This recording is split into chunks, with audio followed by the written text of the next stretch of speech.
tener un amor genuino por Dios saben poco de sus atributos y obras, cómo se revelan a través de las Escrituras. Y por eso el Dios que aman no es nada más que un producto de su propia imaginación. Ellos han hecho un Dios a su imagen y aman lo que han hecho.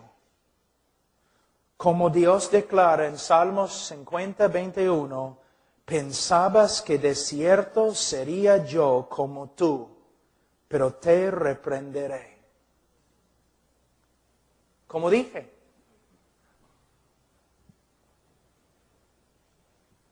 yo amo a Dios. ¿Por qué? Ha prometido a bendecirme. Ha prometido sanarme. Porque quiero tener la victoria. Porque quiero prosperar. Porque Él va a bendecir mi negocio.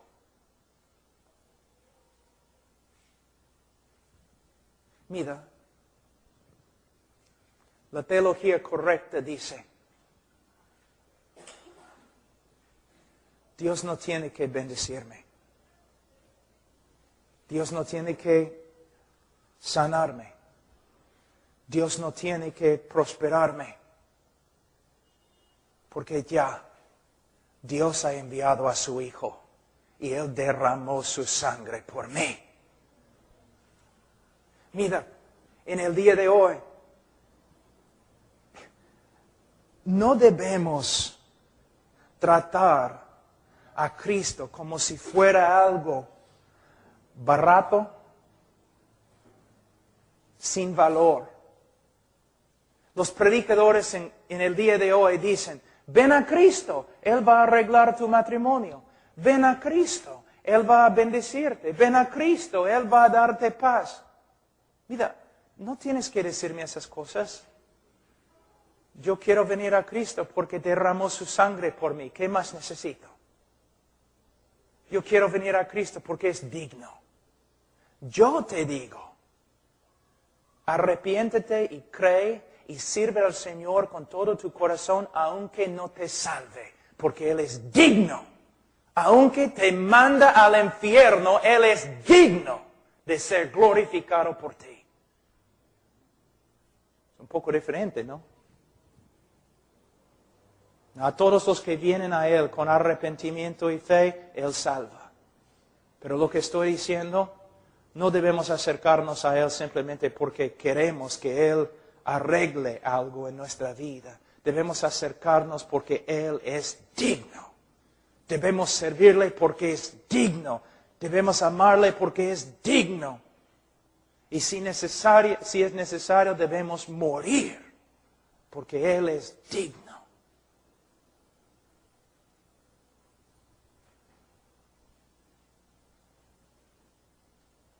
Tenemos un misionero en Asia, en India, una mujer y sus 3 hijos. Ella es viuda. ¿Por qué?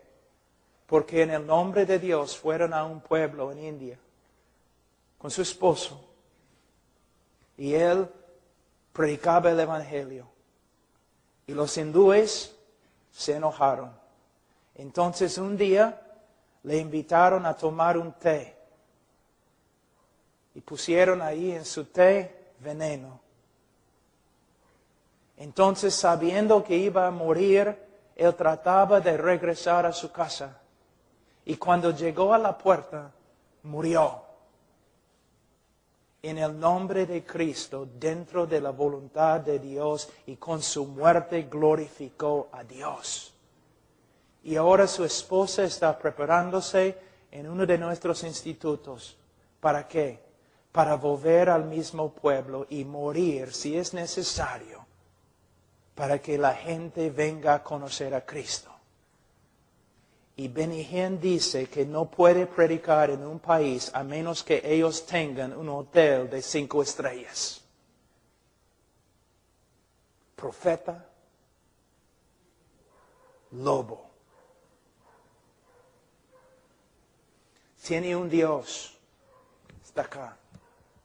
Y muchos de los que están con Él y los otros predicadores de prosperidad y bendición y sanidades y todo lo demás, su Dios, su estómago. ¿Dios sana? Sí, según su voluntad. Yo voy a enseñarles la doctrina de prosperidad, ¿ok? Bíblica. ¿Qué dice Mateo 6:33? Buscad primero el reino de Dios. Ahora, la oración de Cristo, en la oración modelo, en Mateo 6:9, 10 y 11. Nuestro Padre, Padre Celestial que está en los cielos, santificado sea tu nombre. Venga tu reino, hágase tu voluntad. ¿Qué está pasando? Yo les digo. La actitud correcta del cristiano. Aquí es el reino de Dios. El deseo más grande de nuestro corazón debe ser el avance del reino de Dios. La gloria de Dios. Entonces, como cristiano, yo digo, Señor, si por medio de prosperarme económicamente, si por medio de hacer esto, tú puedes glorificarte y avanzar tu reino, entonces prospérame. Pero si por medio de mi pobreza y sufrimiento tú puedes ganar más gloria para ti mismo y puedes avanzar tu reino, entonces quiero quedarme pobre. Dios, si por medio de sanarme puedes avanzar tu reino, sáname. Pero si por medio de mi debilidad, mis debilidades físicas, tú puedes avanzar tu reino, entonces quiero quedarme aquí enfermo. Todo tiene que ver con la gloria de Dios y el avance de su reino. Él, no nosotros. Pero cuando los hombres creen ante la congregación un Dios diferente, un Dios carnal, muchas personas reciben este Dios, pero no reciben la salvación porque no es el Dios verdadero, tampoco la salvación verdadera.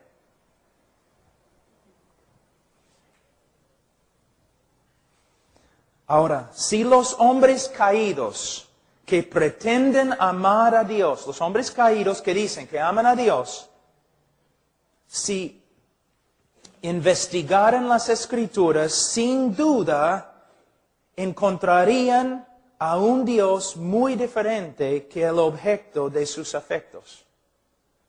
Si estudiaran los atributos de Dios, tales como la santidad, justicia, soberanía e ira, probablemente responderían en disgusto y declararían, mi Dios no es así.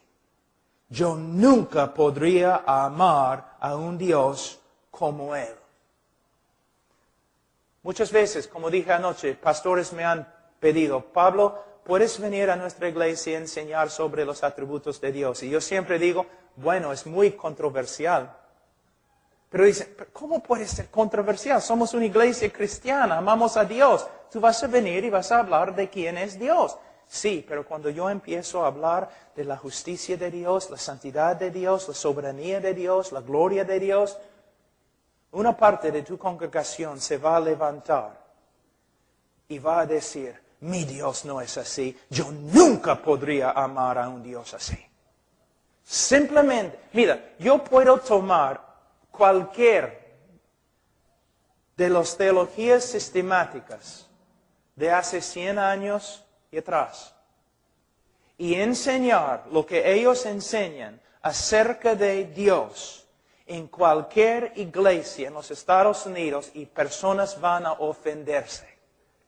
No una palabra nueva de Pablo Washer, simplemente las enseñanzas clásicas de la iglesia cristiana a través de los siglos. Si yo enseño estas doctrinas en una iglesia en el día de hoy, muchos se van a ofender y van a decir, no es mi Dios. Porque su Dios es más como Papá Noel que Jehová.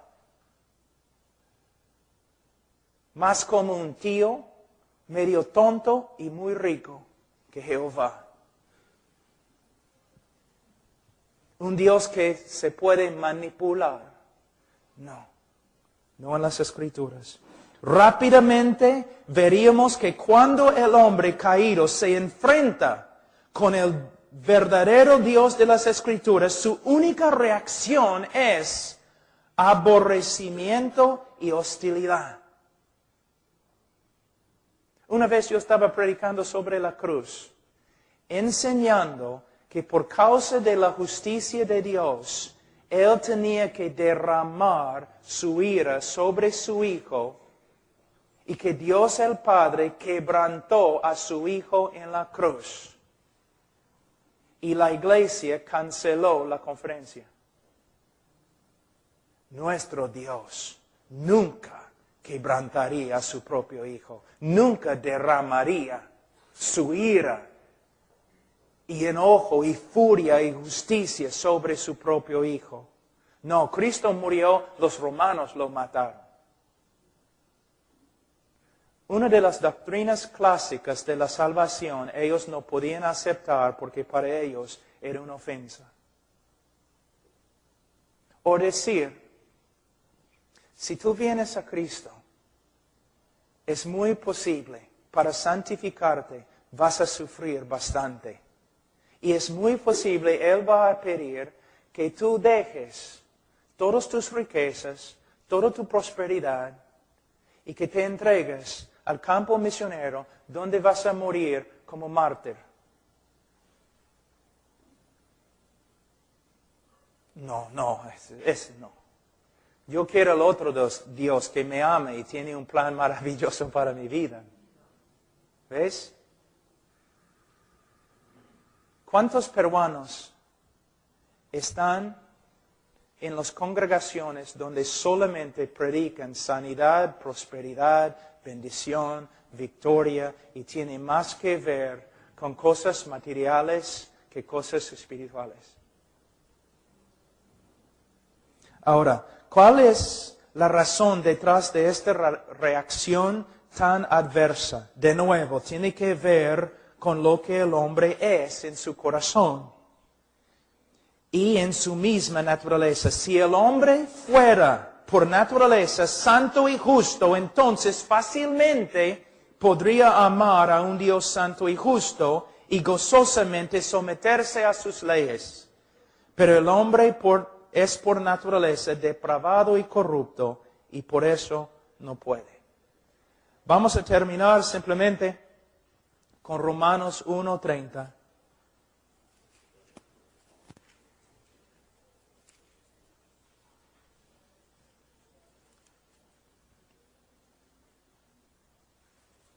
Hablando de los hombres, dice murmuradores, detractores, aborrecedores de Dios. Y por supuesto, Romanos 5:10, enemigos de Dios. El hombre es amante de sí mismo. Se ama a sí mismo, el hombre caído. Ahora, solamente para terminar, voy a mostrarles cómo la psicología ha entrado, la psicología secular y antibíblico ha entrado en la iglesia evangélica en el día de hoy. ¿Qué escuchan siempre? Tienes que amarte a ti mismo antes que puedas amar a otros. Y, porque es lo que Cristo dijo, debemos amar a nuestro prójimo como a nosotros mismos. Cristo dijo que debemos amar a nuestro prójimo como a nosotros mismos, pero Él no está enseñando que tenemos que amarnos a nosotros mismos antes que podemos amar a otros. Es una mentira, es un invento de la psicología, no tiene nada que ver con la Biblia y muchos de ustedes han enseñado esto. La Biblia nunca dice que el hombre debe amarse o debe preocuparse por amarse más. El problema del hombre es que se ama demasiado a sí mismo. Lo que él está diciendo básicamente Jesús es, mira, tú te amas sin problemas. Ahora, haz lo mismo con tu prójimo. El problema más grande del hombre es que se ama a sí mismo en vez de amar a Dios. Y esta búsqueda de autoestima no tiene nada que ver con el cristianismo. Es otro invento de la psicología. Les voy a dar un ejemplo. Un hombre se suicida. ¿Qué dicen todos? Es porque tenía una autoestima muy baja. No, es al revés. Tenía una autoestima muy alta. ¿Por qué? Él se amaba a sí mismo más que a su esposa que él dejó sufriendo. Él dijo, voy a terminar mis sufrimientos, pero mi esposa ahora va a sufrir. Pero no me importa porque yo me amo a mí mismo. Él se ama a sí mismo más que a sus hijos, porque ahora sus hijos no tienen padre. Él dice, pero no más estoy sufriendo yo. Por supuesto, el sufrimiento de mis hijos va a crecer, pero por lo menos yo no voy a sufrir más. Se ama a sí mismo más que a Dios. Pueden ver, hermanos, la iglesia evangélica ha sido tan manipulada por los psicólogos que es increíble. Muchos de ustedes creen en la inspiración de las Escrituras. ¿Cuántos creen en la inspiración de las Escrituras? Que es un libro infalible inspirado por Dios. ¿Nadie? Amén. Pero aquí es el problema. Teológicamente, cuando tú crees en la inspiración de las Escrituras, no es todo lo que tienes que hacer. No solamente tienes que creer en la inspiración y infalibilidad de las Escrituras, tienes que creer en la suficiencia de las Escrituras. Eso significa que no vas a ir a los psicólogos para aconsejar a la humanidad, porque todo lo que ellos enseñan contradice absolutamente las Escrituras. Pero la iglesia, yo no conozco la iglesia de todos ustedes, pero la iglesia bautista en Perú y los pastores están llenos de la psicología. La Biblia es suficiente. No necesitamos la psicología para aconsejar. Les voy a dar, yo sé que ya el tiempo vuela, pero les voy a darles un ejemplo de lo que estoy diciendo. Algo muy importante. Mira, un psicólogo cristiano está ahí sentado en su oficina. Tiene todos sus libros.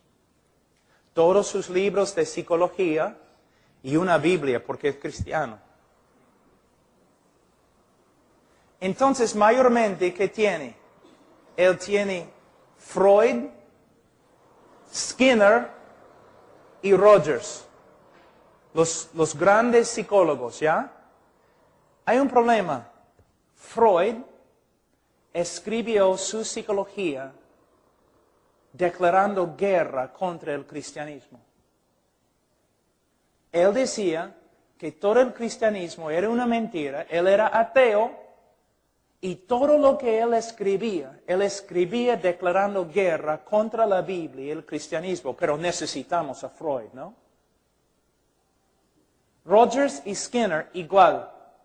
Enemigos de la fe cristiana, pero nosotros en el día de hoy como pastores no podemos aconsejar sin estos tres ateos, porque la Biblia no es suficiente.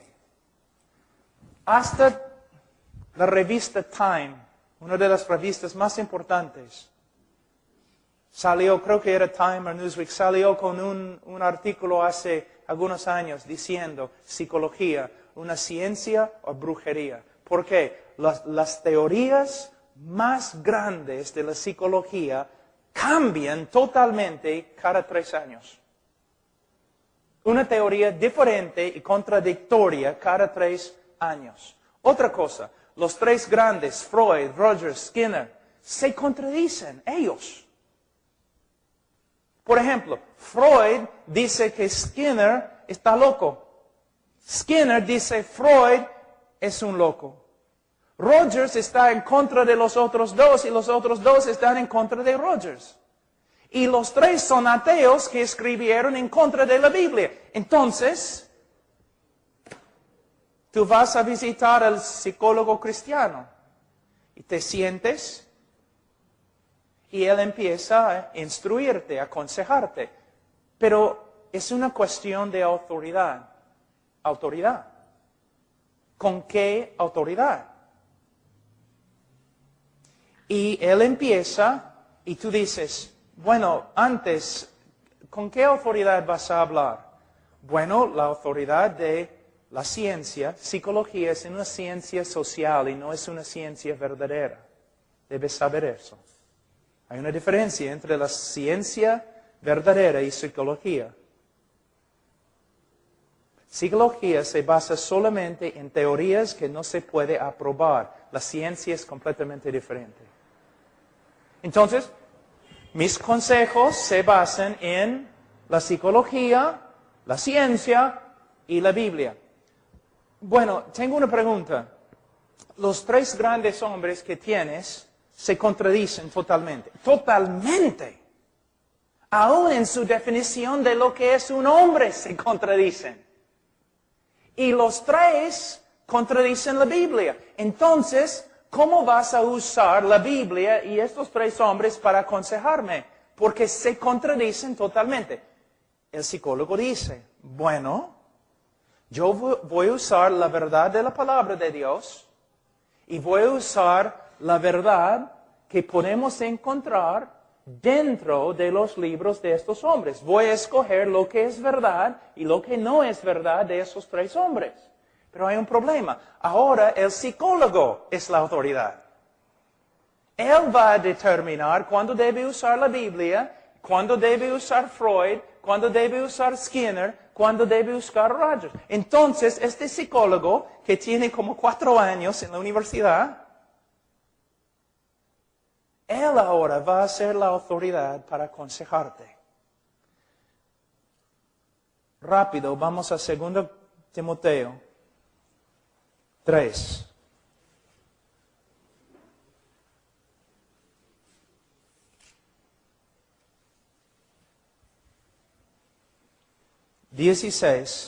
Toda la Escritura es inspirada por Dios y útil para enseñar, para redarguir, para corregir, para instruir en justicia, la inspiración de las Escrituras.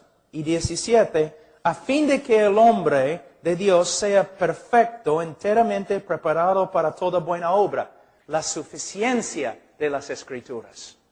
Entonces, las Escrituras no solamente son inspiradas, sino son suficientes. Para aconsejar, lo que necesito es entender la sabiduría de ese libro y aplicar la sabiduría a la vida de una persona. Pero no, tú dices. No. Una persona puede tener problemas verdaderos, problemas médicos, sí, pero problemas médicos y físicos. No problemas así como los psicólogos dicen. La Biblia, inspirada, suficiente. Y mi prédica, muy controversial, pero creo que verdadera.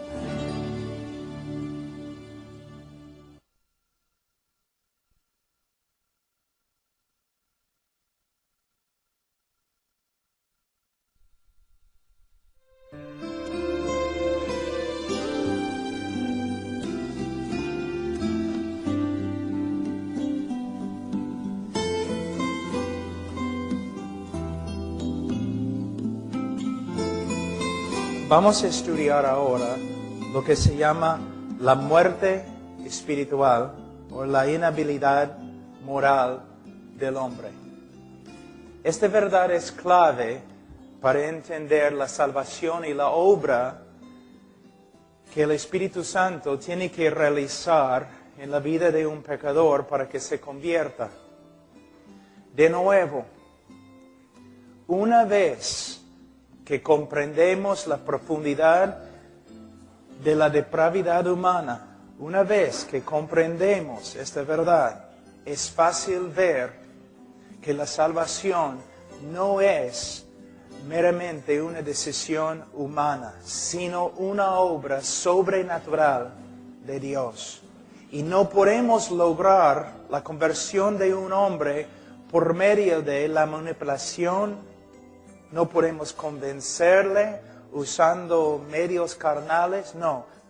El hombre se convierte por medio de la proclamación del Evangelio de Cristo y por medio de una obra soberana y sobrenatural del Espíritu Santo. Ahora, como ayer, voy a leer algunas cosas de un libro que escribí hace tiempo, que alguien ha traducido. El significado de la muerte espiritual. ¿Qué significa cuando los teólogos hablan de la muerte espiritual?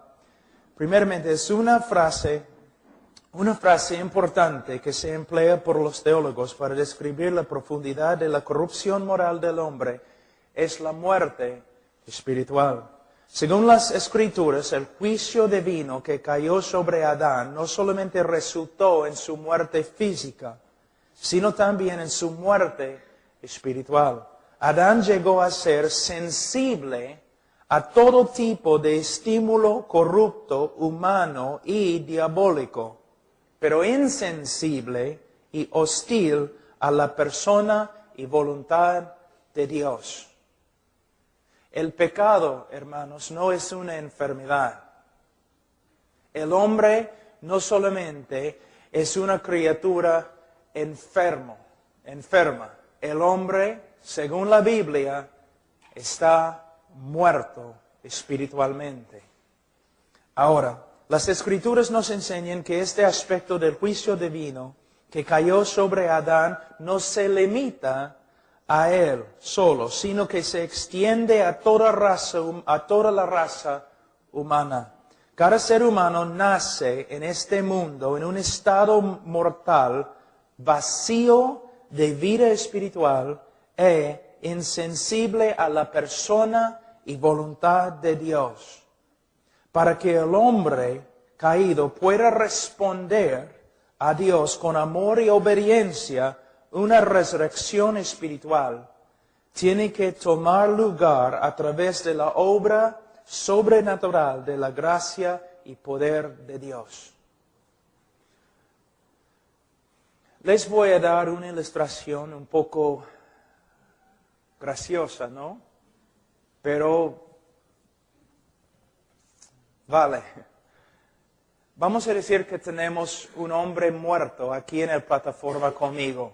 Está muerto. Vamos a decir, muerto 4 días. Entonces apesta. Está aquí en la plataforma conmigo. Entonces, siendo un hombre misericordioso y lleno de compasión como soy, quiero ayudarle. Entonces me acerco al hombre y digo, oye, estás muerto, pero hay un hospital por aquí, algunas cuadras. Entonces, levántate, ven conmigo, vamos al hospital, te van a ayudar. Después, cuando no responde, yo digo, oye, ¿qué te pasa? ¿No me has escuchado? ¿Por qué no respondes? ¿Quieres quedarte ahí toda tu vida muerto? Es un poco ridículo, ¿no? Si él está solamente enfermo, entonces lo que estoy haciendo tiene sentido. Oye, enfermo, levántate. Yo te ayudo un poco. Yo sé que no puedes levantarte con tu fuerza, pero yo te voy a ayudar un poco y vas a caminar conmigo, voy a sostenerte. Podemos ir en el carro de Martín y vamos a llevarte al hospital. Vamos. Y él dice, ya estoy recontra enfermo, ayúdame, pero vamos. Si está enfermo, tiene sentido. Pero la Biblia no dice que el hombre está enfermo. La Biblia dice que el hombre está muerto.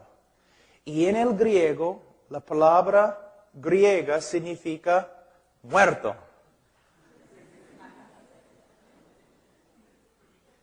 El hombre está muerto. Te voy a dar otra ilustración. Lázaro está muerto. Entonces su hermana se acerca y dice, después de 4 días, Lázaro, ven. No se mueve. ¿Por qué? Está muerto. Pero Cristo viene y Cristo dice, Lázaro, ven.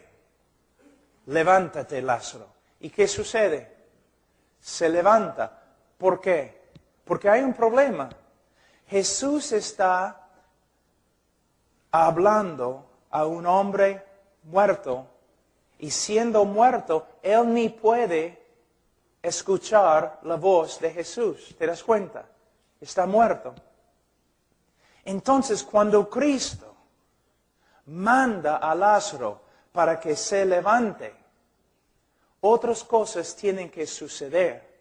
Él no solamente habla la palabra, pero da vida para que el muerto pueda escuchar y levantarse. Entonces la vida precede la obediencia. Un hombre muerto no puede ni obedecer la voz del Señor a menos que primero el Señor le dé vida, vida espiritual. Es lo que significa la regeneración, o como se dice, el renacer. Pero mira cómo es en el día de hoy. Ustedes saben que a través de la iglesia los cristianos han escrito lo que se llaman confesiones. Confesiones. En las confesiones antiguas de los evangélicos, ellos siempre enseñaban en sus confesiones que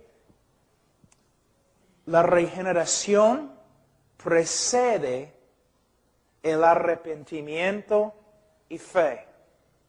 Que uno tiene que renacer para que pueda arrepentirse y creer. Pero en los tiempos modernos, los predicadores y escritores dicen lo opuesto. ¿Te das cuenta? Solamente tienes que pensar en los sermones que has escuchado, ¿no? Mira, tienes que arrepentirte y creer para renacer. Si uno cree, renace. Uno tiene que confiar en Jesús y renace. Pero es al revés. Un hombre muerto no puede arrepentirse, no puede creer a menos que primero renazca o sea regenerado por el Espíritu Santo.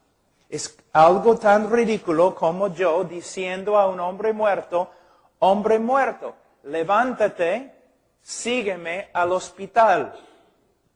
Si él puede levantarse y seguirme, no tiene que ir al hospital. Lo que estamos diciendo es que el hombre no está enfermo en sus pecados. El hombre está muerto en sus pecados.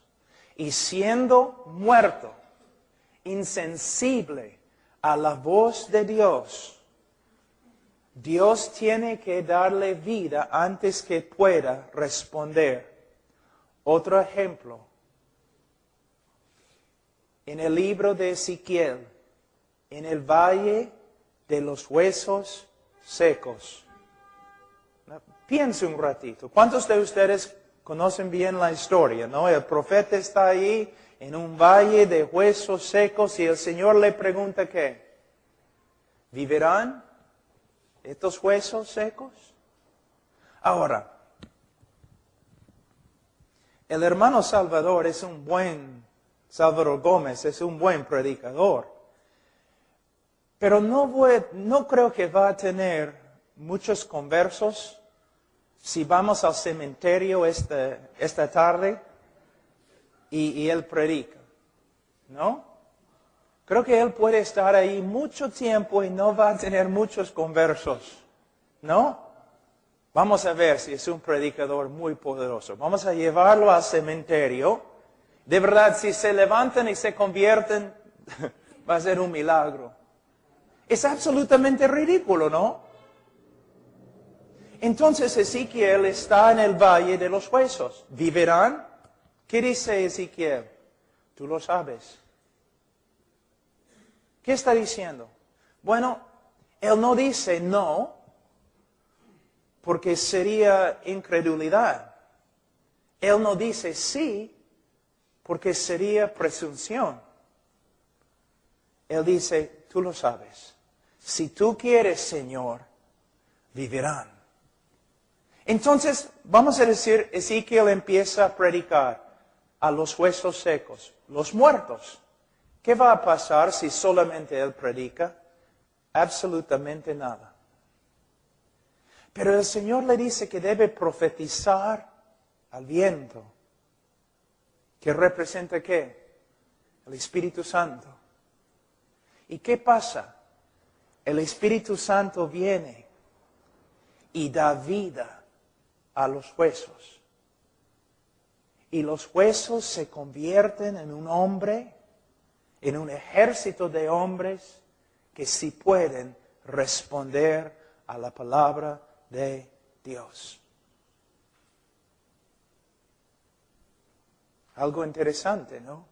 Por eso digo a los predicadores jóvenes que a veces tengo que enseñar. Nosotros no somos vendedores de un producto. Nosotros como predicadores no somos los que manipulan a las emociones de los hombres. Porque nosotros sabemos que la herida del hombre es grave. Él está muerto. Entonces, si somos predicadores, somos profetas. Sabemos que simplemente tenemos que predicar la verdad del Evangelio. El pecado del hombre, la muerte de Cristo bajo la ira de Dios, llevando la culpa del hombre, la resurrección de entre los muertos, y tenemos que mandar a los hombres para que se arrepientan y crean en el Evangelio. Pero sabemos que nada va a suceder a menos que el Espíritu Santo regenere los corazones de los oyentes. Esta es la diferencia entre la predicación de los predicadores de antes y los muchachos que predican en el día de hoy, confiando en el brazo de la carne, manipulando las emociones de los oyentes, y al final tienen un montón de decisiones, pero casi ninguno de ellos va a la iglesia o camina en santidad. Porque no entendemos lo básico, que el hombre no está enfermo, el hombre está muerto. Muerto. Yo les voy a dar otro ejemplo de la espiritualidad, de la muerte espiritual. Algunos predicadores siempre dicen, si solamente, no los creyentes, si solamente viviéramos como Cristo, entonces todo el mundo reconocería que Cristo es el Salvador y se convertiría. ¿Me entienden? Entonces vamos a ver, vamos a decir, o dicen, solamente tenemos que mostrar a Cristo al mundo. Y si pudiéramos mostrar a Cristo al mundo correctamente, todo el mundo se convertiría. Vamos a decir que Cristo está aquí, detrás de una cortina. Y todos ustedes representan al mundo. Los predicadores dicen, solamente tenemos que mostrar a Cristo al mundo y el mundo va a recibir a Cristo y va a ser salvo. Entonces yo corro la cortina y ya se presenta a Cristo. ¿Los incrédulos se van a convertir? No. ¿Por qué? Son ciegos, la Biblia dice. Entonces, toda la congregación de incrédulos aquí, yo he corrido la cortina, Cristo está aquí presentado, pero hay un problema. La Biblia dice que todos los hombres son ciegos espiritualmente y que no pueden ver el reino de Dios y no pueden ver a Cristo. Tú dices, ya está bien, pastor. Entonces, no solamente tienes que mostrar al mundo a Cristo por medio de las prédicas, sino también el Espíritu Santo tiene que dar vista espiritual a los pecadores. Pero hay otro problema. Vamos a decir que el Espíritu Santo viene y Él da vista a los pecadores. ¿Cómo van a responder? ¿Van a venir a Cristo? No. Porque ¿qué dice la Biblia? El hombre tiene un corazón corrupto y aborrece a Dios. Más que ve a Dios, más que aborrece a Dios. Es como en Romanos capítulo 7. El pecador, más que tú pones la ley de Dios sobre el pecador, más que pelea contra la ley de Dios. Entonces, si el hombre pecador tiene vista espiritual y puede ver a Cristo, él va a odiar a Cristo aún más. Entonces, ¿qué tenemos que hacer? No solamente tenemos que predicar a Cristo, no solamente el Espíritu Santo tiene que venir y dar vista a los hombres, sino Él tiene que cambiar el corazón del hombre. Él tiene que quitarle ese corazón de piedra y poner en su lugar un corazón que quiere y puede responder a Cristo. De nuevo, es una obra sobrenatural del Espíritu Santo. Ahora, vamos a ver en Efesios capítulo 2.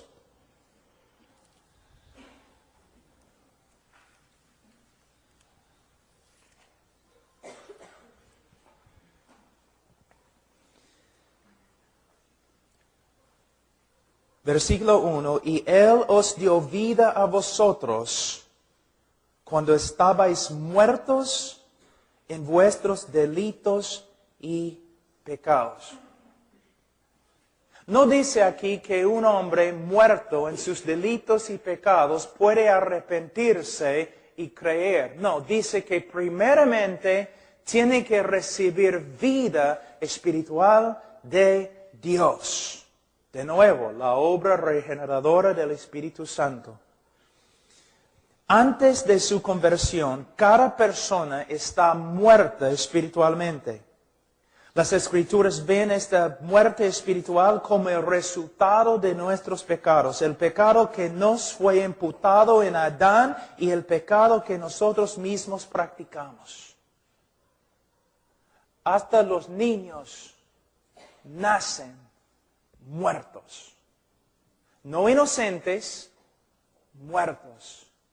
No nacen buscadores de Dios, muertos.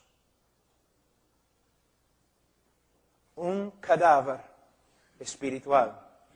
Ahora, no solamente dice aquí que Él os dio vida a vosotros cuando estabais muertos en vuestros delitos y pecados, pero también dice, en los cuales anduvisteis en otro tiempo siguiendo la corriente de este mundo conforme al príncipe de la potestad del aire. Que el hombre no solamente está muerto con respecto a Dios, pero está vivo con respecto al príncipe del aire, a Satanás. Por eso Cristo dice a los fariseos incrédulos, ustedes son de su padre Satanás, el diablo. Mira cómo es el hombre. La Biblia nunca presenta al hombre como una víctima. Nunca. Es una persona muerto a Dios, hostil hacia Dios y entregado a la voluntad de su padre, el diablo. Hermanos, una persona bajo tanta esclavitud puede tomar una decisión correcta. ¿Busca a Dios? La Biblia dice que no. También dice acá, no solamente conforme al príncipe de la potestad del aire, el espíritu que ahora opera en los hijos de desobediencia, entre los cuales también todos nosotros vivimos en otro tiempo en los deseos de nuestra carne. Él está diciendo aquí que el hombre inconverso, que todo lo que hace está controlado por su carne, por su naturaleza caída. De nuevo podemos ver algo importante, hablando de libre albedrío. Se puede ser que la voluntad del hombre, se puede decir que la voluntad del hombre es libre. El problema es, no es buena. La voluntad del hombre es un esclavo a la naturaleza del hombre, y la naturaleza del hombre es corrupta. Dice, haciendo la voluntad de la carne. La carne, según Romanos capítulo 8, ¿la carne puede obedecer a Dios? No. Pero dice aquí que el hombre pecador solo hace la voluntad de la carne. ¿Es la voluntad de la carne arrepentirse? ¿Es la voluntad de la carne creer? ¿Es la voluntad de la carne obedecer a Dios o humillarse ante Dios? No. Entonces tenemos no solamente un hombre muerto, sino un hombre controlado por su naturaleza depravada, totalmente esclavizado a un corazón que aborrece a Dios. Y de los pensamientos, y éramos por naturaleza hijos de ira. Hombres odiando a Dios, peleando contra la voluntad de Dios y con Dios en contra de nosotros. Lo mismo que los demás. Ahora, versículo 4. Pero Dios.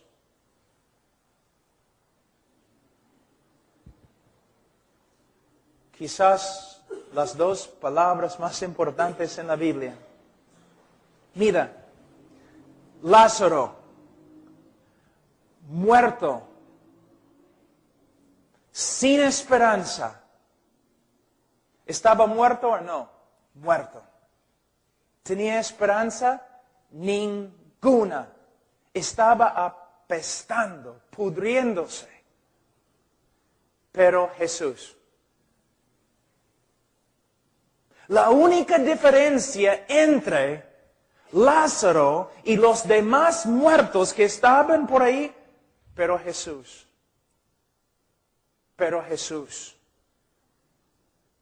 No tiene nada que ver con Lázaro.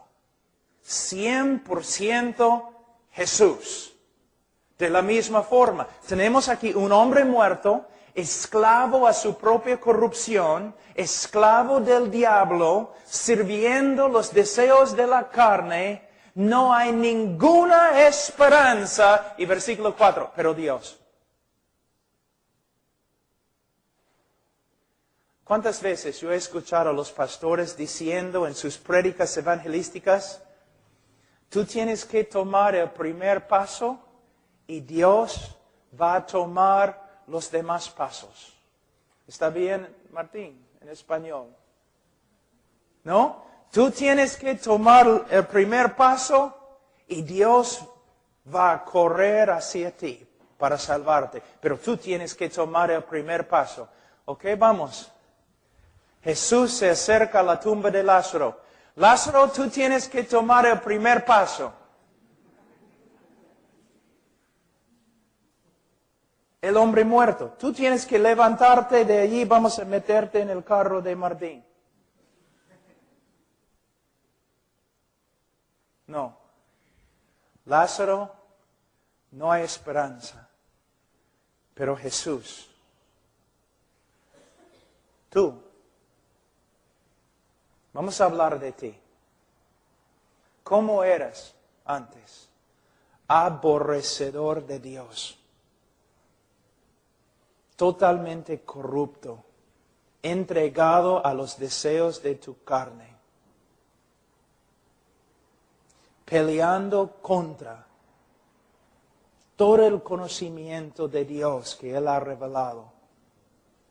No solamente peleando contra el conocimiento de Dios dentro de tu corazón, de tu conciencia, sino deteniendo la verdad en tu impiedad y injusticia. Pero Dios, un hombre y una mujer, un joven, rumbo al infierno. Pero Dios, estas dos palabras te salvan. Sin estas palabras, no hay esperanza. No dice tú y Dios, pero tú y Dios llegaron a tener un acuerdo.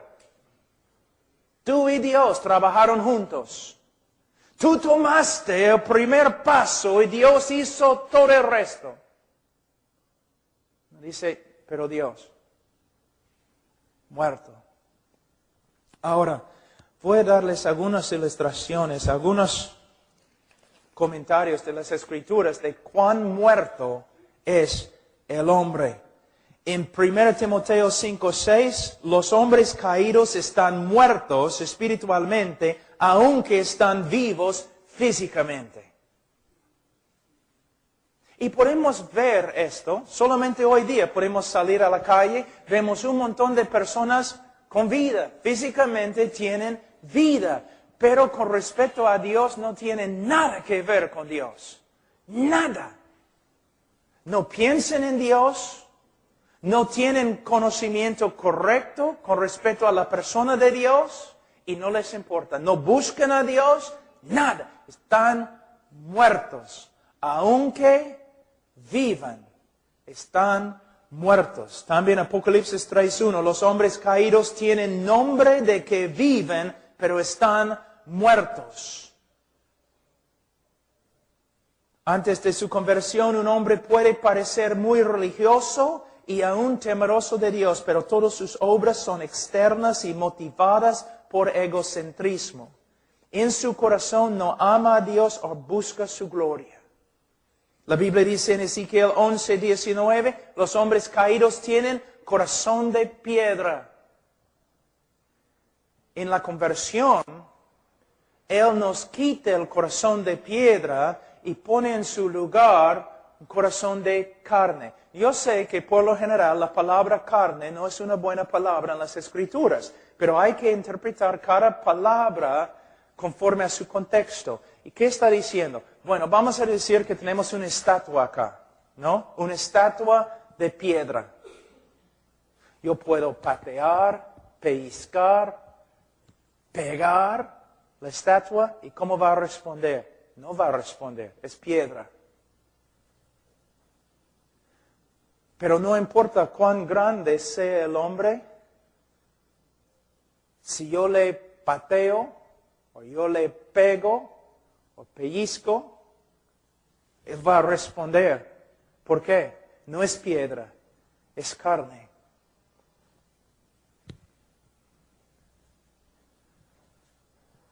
Hay un animal en el mar, antes cuando yo hacía buceo, creo que es la palabra buceo, hay un animal que vive allí en el mar, es increíble, es como un gusano o algo, bien bonito. Y te digo, lo tocas así y más rápido que lo que puedes ver, se desaparece. ¡Pum! responde así, tan rápido, tan sensible es. Es increíble. Es como se desaparece. ¡Pum! Responde, es sensible cuando se toca. El hombre, el corazón del hombre es una piedra. Una piedra. Y de nuevo, aquí en hebreo la palabra significa piedra. ¿Cómo es una piedra? Tu piedra tiene bastante vida. Es más o menos viva. No, una piedra no tiene nada. No responde a nada. De la misma forma, también el hombre. Ahora, en Judas capítulo 1, versículo 12, hay una ilustración de los hombres caídos, una descripción que no se puede negar. Sería difícil encontrar una ilustración más gráfica de la muerte espiritual del hombre. Los hombres caídos son como árboles en otoño, sin fruto, 2 veces muertos, desarraigados. ¿Cómo podemos ser más gráficos? No tienes que ser teólogo o experto en griego para entender lo que él está diciendo. 2 veces muertos. Así es el hombre. Entonces, hermanos, debemos ver del valle de los huesos secos, de Efesios capítulo 2, de las palabras de Judas acá. El hombre no está enfermo. El hombre está muerto. Muerto. Ahora, vamos a hablar de la inhabilidad moral. Es un tema muy importante en la teología. Inhabilidad moral. Pero antes me gustaría decir algo muy importante. Para muchos de ustedes que quizás van a otras iglesias. A través de la historia de la iglesia, especialmente durante la época de la Reforma y los puritanos y los raíces tempranos de los evangélicos en Europa, casi todos los libros que fueron escritos con respecto a la naturaleza del hombre, la conversión verdadera y cómo puede una persona saber que de verdad se ha convertido. Ahora, en las librerías cristianas y en las prédicas de los pastores, estos temas casi nunca se tocan. ¿Qué es el evangelio verdadero? Casi no puedes encontrar un libro. Yo te reto. Vete a una librería cristiana muy popular en Lima. ¿Qué vas a encontrar? Libros sobre la prosperidad, libros sobre autoestima, libros sobre la sanidad emocional, espiritual, un montón de cosas. Discipulado, 4 etapas a la prosperidad, 5 caminos a la bendición, un montón de locura. Y nadie ni habla de lo que es el evangelio verdadero. Nadie escribe sobre la conversión verdadera.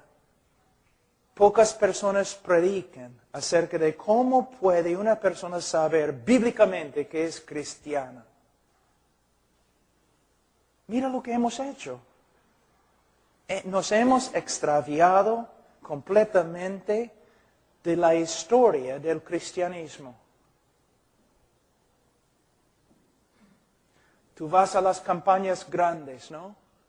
Sanidades, personas cayendo al suelo, un montón de cosas. ¿Dónde está la santidad? Aún en los predicadores.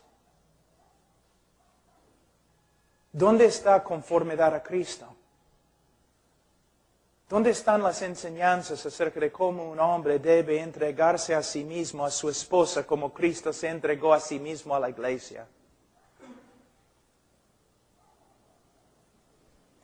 El Dios de muchos evangélicos en el día de hoy es su estómago. Predicadores que solo hablan de una prosperidad carnal, una sanidad carnal y temporal. Y tienen muchas personas en sus iglesias porque estas personas tampoco desean tener una relación con Dios.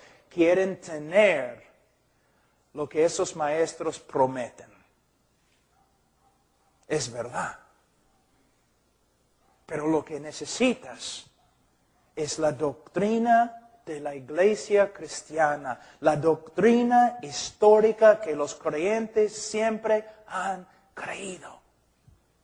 No las herejías materialistas que salen de los Estados Unidos.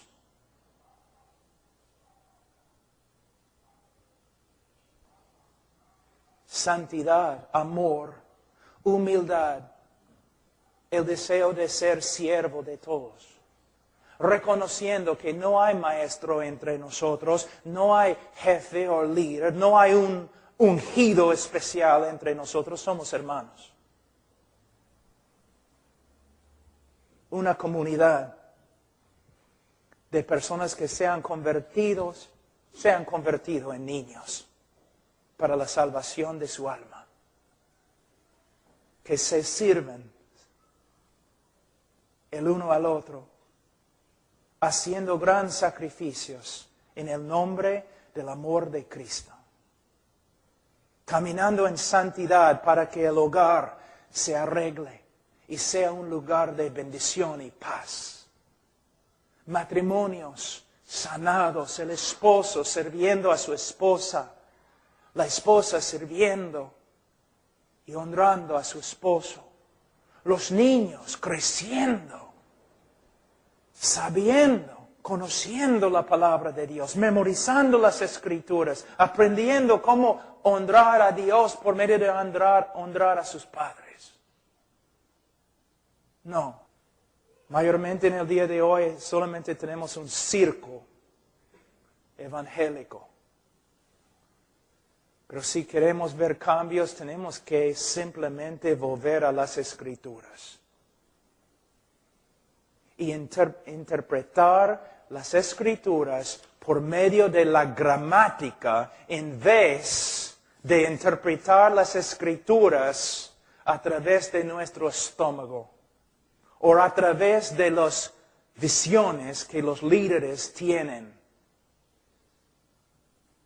No a través de la gramática. Vamos a volver a la ley. Ahora, el significado de la inhabilidad moral. ¿Qué significa cuando los teólogos hablan de la inhabilidad moral del hombre?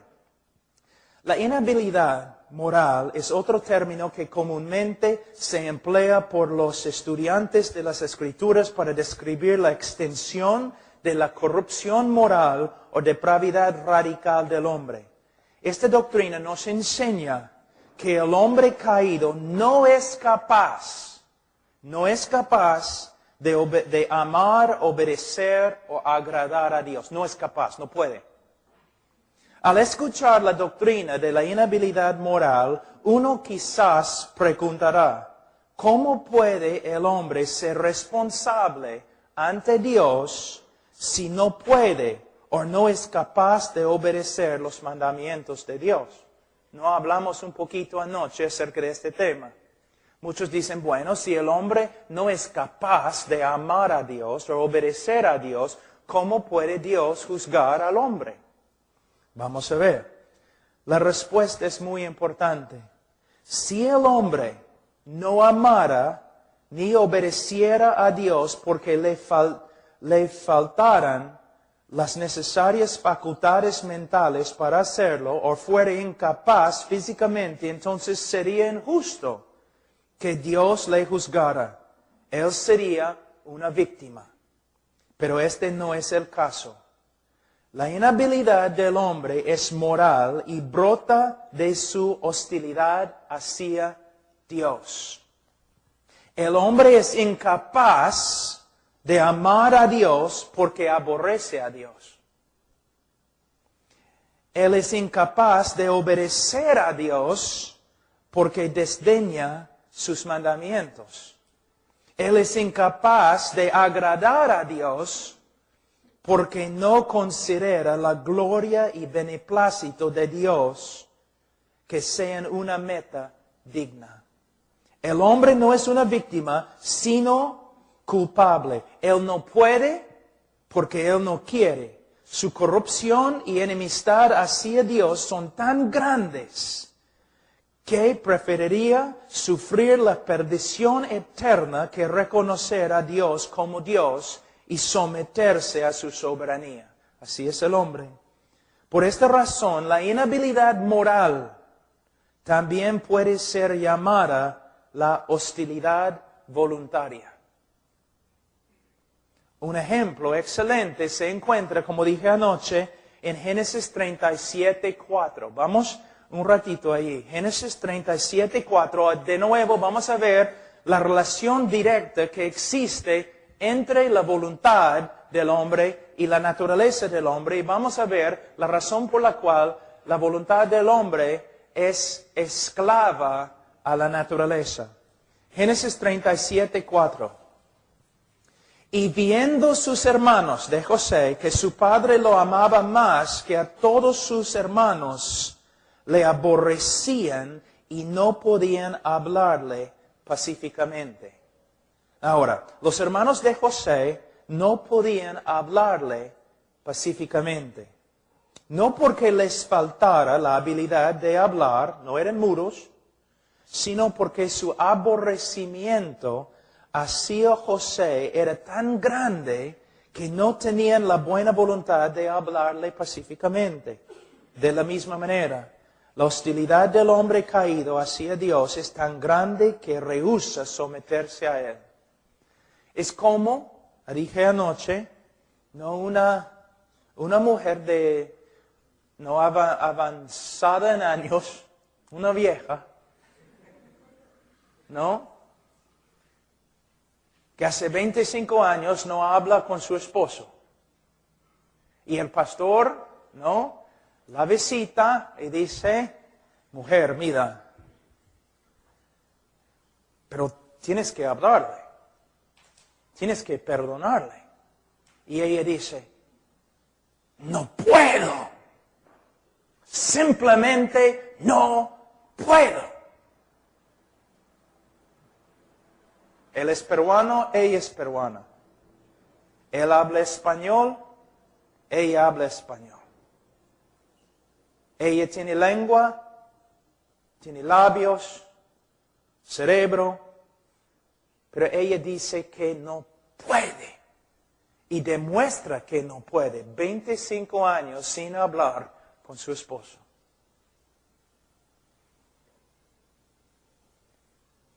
El problema es, ella es responsable. No puede, pero ella no puede porque no quiere. Y no quiere porque ella odia tanto a su esposo. Entonces ella es esclava del odio que existe en su corazón. Así es lo mismo es lo que quieren decir los teólogos cuando hablan de la inhabilidad moral del hombre. Él no puede conocer a Dios, pero no es una víctima porque él no quiere conocer a Dios. Y no quiere conocer a Dios porque Dios contradice todo lo que es. Les voy a dar un ejemplo. Yo iba a un colegio bien bravo, horrible, ¿no? Un grupo de muchachos bien feos, ¿no? Mira, cuando un alumno nuevo, un estudiante nuevo, llegaba al colegio, no, a veces alumnos llegaban y querían estudiar. Qué raro, ¿no? Querían obedecer a la maestra. Querían estudiar. Entonces, ¿qué le pasaba en mi colegio? Aquí es un alumno que solamente quiere estudiar, quiere obedecer a la maestra, no quiere meterse en ninguna cosa fea, ningún crimen, ni nada, solamente quiere estudiar. Hace sus tareas y todo lo demás. Mi grupo de muchachos, nosotros le odiábamos. Le odiábamos. ¿Por qué? Porque él era bueno. Nosotros, malos. No tenía que hacer nada a nosotros. Le odiábamos. ¿Por qué? Simplemente porque él era bueno. ¿Por qué Caín mató a Abel? Porque sus obras eran buenas. Porque el hombre, una vez yo estaba en la universidad y yo tenía que enseñar a un grupo de universitarios muy liberales. Y yo quería mostrar la enemistad que existe entre el hombre caído y Dios. Entonces un alumno me preguntó, entonces, ¿por qué odiamos tanto a Dios? Él pensaba que yo iba a decir, bueno, porque Dios es justo. Pero yo dije, bueno, tú odias a Dios porque Dios es amor. ¿Qué? Tú odias a Dios porque Dios es amor. Y porque Dios es bueno. Pero ¿cómo voy a amar a un Dios que es bueno y que ama? Porque tú eres malo. Y solo amas a ti mismo. Los malos odian a los buenos. Por eso el hombre siendo malo, ¿recuerdan lo que Jesús dijo? Pero vosotros siendo malos, aborrecen a Dios porque Él no es como nosotros. ¿Ves?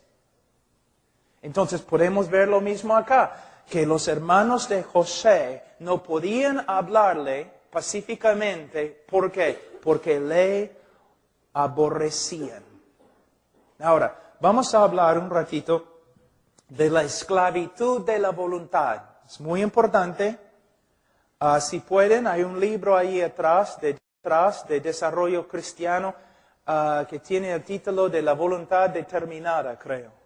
Es una obra clásica de Martín Lutero, excelente en su debate contra Erasmus. Y él le gana, de verdad. Pero ten cuidado porque Martín Lutero era alemán y habla bien fuerte. La esclavitud de la voluntad. La voluntad del hombre es una expresión de su naturaleza. ¿Puedes ver? Un chancho come basura. ¿Por qué? Es chancho. Un hombre no puede comer basura. ¿Por qué? Tiene naturaleza del hombre y no aguanta la basura. Va a vomitar la basura. Porque simplemente no puede tragarla. Ahora, la voluntad del hombre es una expresión de su naturaleza. Si el hombre tuviera una naturaleza pura, entonces su voluntad estaría inclinada a hacer obras moralmente puras. Si el hombre fuera santo y justo, entonces amaría a un Dios santo y justo y obedecería sus mandamientos. Pero el hombre caído, antes de conocer a Cristo, antes de su conversión, el hombre caído tiene una naturaleza moralmente corrupta y por eso su voluntad se inclina a hacer actos que son moralmente corruptos. ¿Pueden ver? La voluntad es una esclava a la naturaleza corrupta. El hombre caído es impío e injusto. Y por eso él aborrece a un Dios santo y justo, pelea contra su voluntad y rehúsa someterse a sus mandamientos. Aquí encontramos la respuesta a una de las preguntas más discutidas. ¿Posee el hombre libre albedrío? Es lo que siempre se pregunta, ¿no? ¿Posee el hombre libre albedrío? O vamos a contestar. La respuesta de las Escrituras es que el hombre es libre. El hombre es libre de escoger cómo le agrade. Pero puesto que su naturaleza es moralmente depravada, solo le agrada rechazar el bien y escoger el mal, aborrecer la verdad y creer la mentira, negar a Dios y pelear en contra de su voluntad. Entonces, se puede decir que el hombre caído tiene una voluntad libre, pero no tiene una voluntad buena. Por esta causa siempre escoge libremente estar en oposición a la persona y voluntad de Dios. El hombre no puede escaparse de lo que es. Como un chancho no puede escaparse de lo que es. Va a comer basura porque le gusta. Y le gusta porque es chancho. El hombre va a escoger al pecado y no a Dios. ¿Por qué? Porque es pecador por naturaleza. Él es por naturaleza malo y hace obras de maldad voluntariamente y libremente. Entonces el hombre sí puede escoger conforme a su naturaleza. Y puesto que su naturaleza es moralmente corrupta, él siempre va a escoger lo malo. Ahora, vamos a Mateo capítulo 7. Mateo 7, versículo 16. Por sus frutos los conoceréis. ¿Acaso se recogen uvas de los espinos o higos de los abrojos? No, porque sería contra su naturaleza. ¿No? Contra su naturaleza. Se identifica, yo he escrito acá, se identifica la naturaleza de un árbol por la fruta que lleva.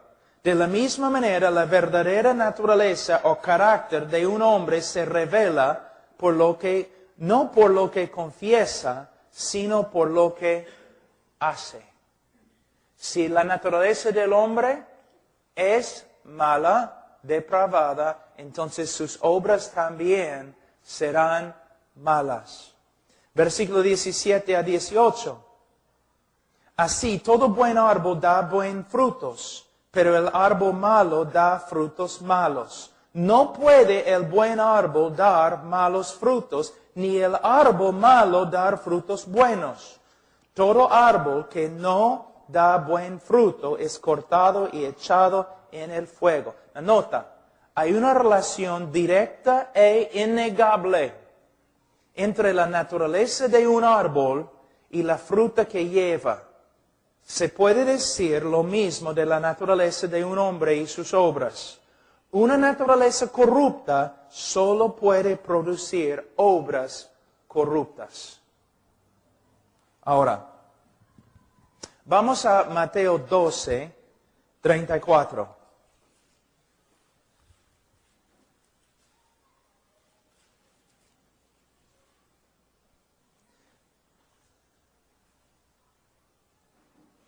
Veamos lo que dice Jesús. Generación de víboras, ¿cómo podéis hablar lo bueno siendo malos? Él está hablando, ¿cómo es la palabra en español? Ontológicamente. Él está hablando del mismo ser de estos hombres. Él está diciendo, ustedes, en la parte esencial de lo que son, ustedes son malos. Y por eso no pueden hablar lo bueno. ¿Qué tiene que ver con el evangelismo? El hombre pecador nunca va a decir sí de verdad a Jesucristo. El hombre pecador nunca va a arrepentirse. El hombre pecador nunca va a creer, nunca va a tomar su decisión. Una decisión positiva con respecto a Cristo, a menos que primero el Espíritu Santo regenere su corazón. Pero hay un problema. Cuando los pastores y predicadores y evangelistas no enseñan quién es Dios bíblicamente, pero presenten a un Dios no bíblico, entonces muchas veces los pecadores van a decir sí a Dios, pero no es el Dios de las Escrituras. Les voy a dar un ejemplo. Un predicador que dice, Dios quiere bendecirte siempre. Dios no quiere que sufras. Dios siempre quiere prosperarte. Dios quiere darte un Mercedes-Benz. Dios quiere darte una casa grande. Entonces un pecador cuyo estómago es su Dios va a decir, sí, quiero un Dios así. Me arrepiento. Me arrepiento de mi pobreza. Me arrepiento de mi enfermedad. Y recibo a este Dios que hace todo lo que hace para mí. ¿Ves? Entonces, si no predicamos el Dios verdadero y si presentamos un Dios falso, va a haber un montón de falsos conversos. Les voy a dar un ejemplo más suave, pero a la vez poderoso. Este folleto que dice, Dios te ama y tiene un plan maravilloso para tu vida. Dios te ama y tiene un plan maravilloso para tu vida. Ahora, no puedo hablar mucho de los peruanos, aunque he vivido acá muchos años. Voy a hablar de los gringos para que ustedes no se enojen, y los gringos no están, entonces no van a enojarse. Pero un norteamericano básicamente piensa en sí mismo. Él es el centro de su mundo. Su mundo se llama el pueblo de yo. La generación yo. Entonces, un hombre lleno de sí mismo, que tiene grandes planes y grandes visiones para sí mismo, y que ama a sí mismo más que a todos los demás, tú te acercas a él y tú dices, Dios te ama y tiene un plan maravilloso para tu vida. Y el norteamericano dice, ¿qué? ¿Dios me ama? Yo me amo. Si Dios me ama, yo me amo, me gustaría tener un Dios así. ¿Y Dios tiene un plan maravilloso para mi vida? ¡Ah, caramba! Yo también tengo un montón de planes maravillosos para mi vida. Entonces sí quiero aceptar un Dios así. En vez de Dios se ama a sí mismo más que cualquier ser que existe. Y Dios hace todo lo que hace para su propia gloria. Y Dios tiene un plan para tu vida. Que tú lo sirvas con todo tu corazón. Y quizás en la voluntad de Dios, Él va a mandarte a Saudi Arabia donde vas a morir como mártir. ¿Ahora quieres recibir este Dios? Ah, no, es otra cosa. Y quiero, Benny Hinn, ¿dónde está Benny Hinn? Porque Él me va a dar un Mercedes-Benz. Tú dices, pero pastor, no puedes burlarte de Él. Sí, lo hago, porque es hereje. Se ha separado totalmente del cristianismo histórico. Sus doctrinas no tienen nada que ver con el cristianismo de la historia de la iglesia.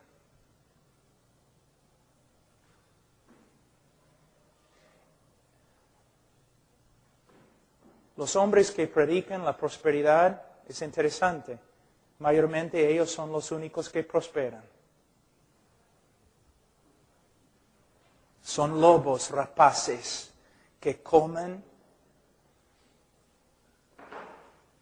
a los que no han sido instruidos en la palabra de Dios.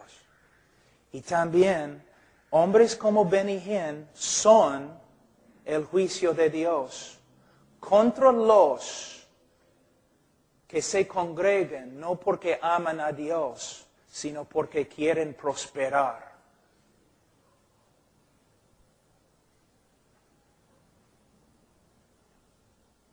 Sí.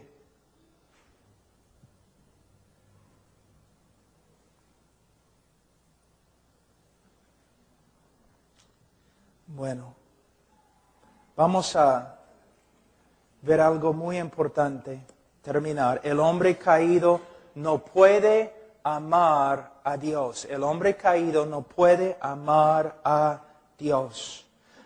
Eso es muy importante. La mayoría, aún los no religiosos, pretenden tener un grado de amor o afecto hacia Dios, ¿no es cierto? Y rara vez encontramos a una persona tan atrevida o audaz que confiesa su aborrecimiento hacia Dios. Rara vez se encuentra una persona que dice, yo odio a Dios. Todos pretenden ser amadores de Dios. Sin embargo, las Escrituras testifican que el hombre caído no puede amar a Dios. De hecho, todos los de la raza de Adán aborrecen a Dios y viven en guerra contra él.